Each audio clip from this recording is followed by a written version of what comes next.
علامہ صاحب شیخ الطوسی وہ اس کو آپ شیعہ مانتے ہیں یا نہیں؟ جی جی مانتے ہیں.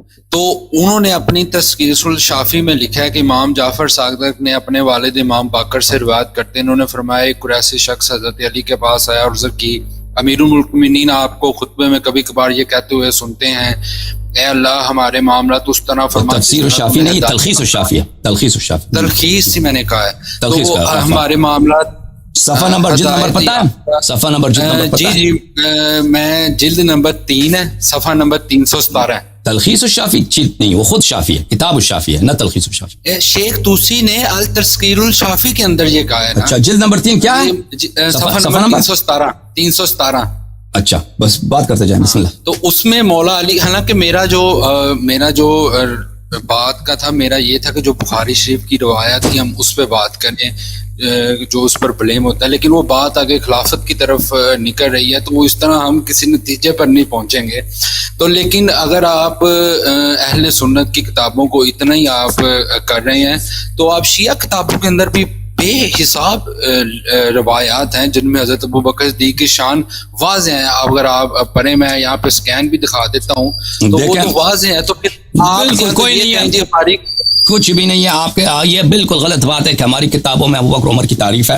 یہ تلخیص الشافی کی جلد نمبر 3 بتا رہے ہیں بھائی. یہ تلخیص الشافی میرے ہاتھ میں، تلخیص الشافی، ٹھیک ہے نا. تلخیص الشافی میں آپ کو دکھا رہا ہوں. آپ کے ہاتھ میں کیا تلخیص الشافی ہے؟ نہیں، یہ میں نے روایت کاپی کی ہے اپنے سے. اچھا میں تلخیص الشافی آپ کو دکھا رہا ہوں. یہ تلخیص الشافی ہے، یہ تلخیص الشافی ہے بھائی، ملاحظہ فرمائیے عزیزو. تلخیص الشافی اس میں صفحہ نمبر 3، اس کے جلد نمبر 3 میں صفحہ نمبر 317 نہیں ہے. اس کا چھاپ بھی یہ کیا بھائی، جہاں تک مجھے یاد ہے یہ صرف یہی چھاپ ہے اس کی. جو دوسرا کوئی چھاپ اگر ہے تو مجھے اس کا علم نہیں ہے. یہ کہ تلخیص الشافی ہے شیخ الطوسی رحمہ اللہ کی، یہ جلد نمبر 3 ہے. اور اسی کتاب میں اسی مجلد میں 3 اور 4 ایک ساتھ ہیں. اچھا یہ جلد نمبر 3 یہاں سے شروع ہوتا ہے بھائی. جلد نمبر 3 یہاں سے شروع ہوتا ہے. صفحہ نمبر، یہ جلد نمبر 3 ہے بھائی، یہاں سے شروع ہوا نا یہ فصل، یہ جلد نمبر 3 یہاں سے شروع ہو. تو اس کے انتہا جو ہے بھائی یہ صفحہ نمبر 246 میں انتہا، یہ 246 انتہا الجزء الثالث ویلیہ الجزء الرابع. جز نمبر 3 جو ہے دیکھ صفحہ نمبر 246 جز نمبر 3 یہاں پہ ختم ہوتی ہے اور جز رابع شروع ہوتا ہے. اور پھر جز رابع یہ ہے بھائی، جز رابع یہاں سے شروع ہوتی ہے بعد میں اگلے کچھ صفحوں کے بعد. جز رابع یہ فہرست ہے، فہرست کے بعد تلخیص الشافی جز الرابع، جز الرابع، جز الرابع. یہ صفحہ 317 ہے ہی نہیں، آپ نے خود دیکھا اپنی آنکھوں سے. فی ابطال ابابت عمر کے امامت کے ابطال، یہ صفحہ نمبر 2 3 4 5 پر شروع، ٹھیک ہے. تو آپ نے خود اپنی آنکھوں سے دیکھا، مجھے سچ بتاؤ یہ جو آپ کہہ رہے ہیں. نہیں میں یہ نیٹ پہ میں نے، ہاں نیٹ پہ دیکھا ہے، نیٹ پہ دیکھا آپ نے. آپ کی مجبوری یہی ہے. ایک دفعہ میری ایک دفعہ مناظرہ ہوا تھا الازہر کے، ایک منٹ بھائی، ایک منٹ. الازہر کے ایک عالم سے شیعہ کی کتابیں تو نہیں نہ لے سکتے، ہم نے انٹرنیٹ سے ڈاؤن لوڈ کرنی ہے. اور بھائی یہ پی ڈی ایف ملتا ہے، پی ڈی ایف میں ملتا ہے، یہ پی ڈی ایف میں ہے انٹرنیٹ. تو ایک دفعہ اور مکتبہ کی بھی ہو سکتی ہے، وہ کہ میں نے روایت تو نہیں. میں آپ کی خدمت میں عرض ہے کہ آپ نے اپنی آنکھوں سے نہیں دیکھا، آپ کوٹ کر رہا ہوں. میں آپ کو بتاتا ہوں، ایک واقعہ بتاتا ہوں. میرا ایک دفعہ مناظرہ ہوا ایک الازہر کے بہت بڑے عالم سے، ان کا نام ہے شیخ محمود شعبان. وہ اخوان المسلمین میں بہت بڑے ہیں.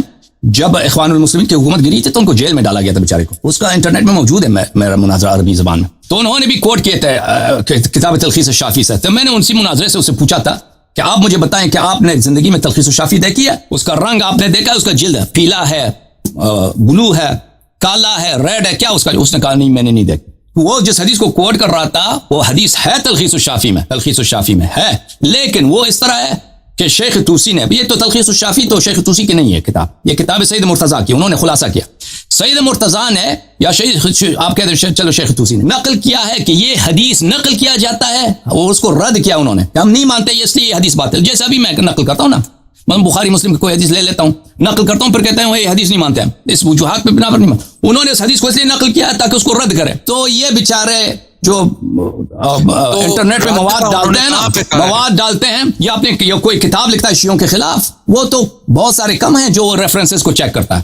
آپ کسی کتاب میں حوالہ دے دیں، 99% لوگ یا 95% لوگ ریفرنسز کو چیک نہیں کرتے، وہ اعتماد کرتے ہیں کہ بھائی اس نے سچ بولا. تو کسی نے وہ ڈال دیا تھا، تو شیخ محمود شعبان نے جو ہے وہاں سے اٹھا لیا تھا انٹرنیٹ سے. تو اس نے خود کہہ دیا کہ بھائی میں نے نہیں دیکھا. میں نے اس کو قسم دیا تھا کہ تم قسم کھاؤ، اللہ کی قسم کھاؤ کہ تم نے دیکھا. اس نے کہا میں نے کتاب نہیں دیکھا. تو آپ نے بھی کتاب نہیں دیکھا نا. تو یہ کتاب انٹرنیٹ پہ موجود ہے میرے بھائی، پی ڈی ایف اس کا موجود ہے، اس کو ڈاؤن لوڈ کرو. یہ سرچیبل بھی ہے. بعض ایسے مکتبات ہیں کہ اس میں PDF کی بھی ضرورت نہیں ہے, یعنی وہ اس کو آپ HTML میں, وہ ویب صورت میں, اس کو آپ سرچ بھی کر سکتے ہیں, الفاظ ڈال کے اس میں سرچ بھی کر سکتے ہیں. جو الفاظ آپ ڈھونڈتے ہیں نا, اگر وہ مل گیا آپ کو تو آپ اس کا حوالہ لے کے آئیں, اس کا اسکین لے کے آئیں, تو تاکہ میں دیکھوں تو انہوں نے کیا بولا. تلخیص الشافی میں ایسی کوئی روایت نہیں ہے, کوئی روایت نہیں ہے جس میں ابو بکر عمر کی تفضیل ہو, یا ان کی فضیلت بیان کی گئی ہو, یا ان کی کوئی تعریف کی گئی ہو جس کو مصنف نے مانا ہے. اس کتاب میں ایسی احادیث ہیں کہ وہ روایت نقل کرتا ہے رد کرنے کے لیے,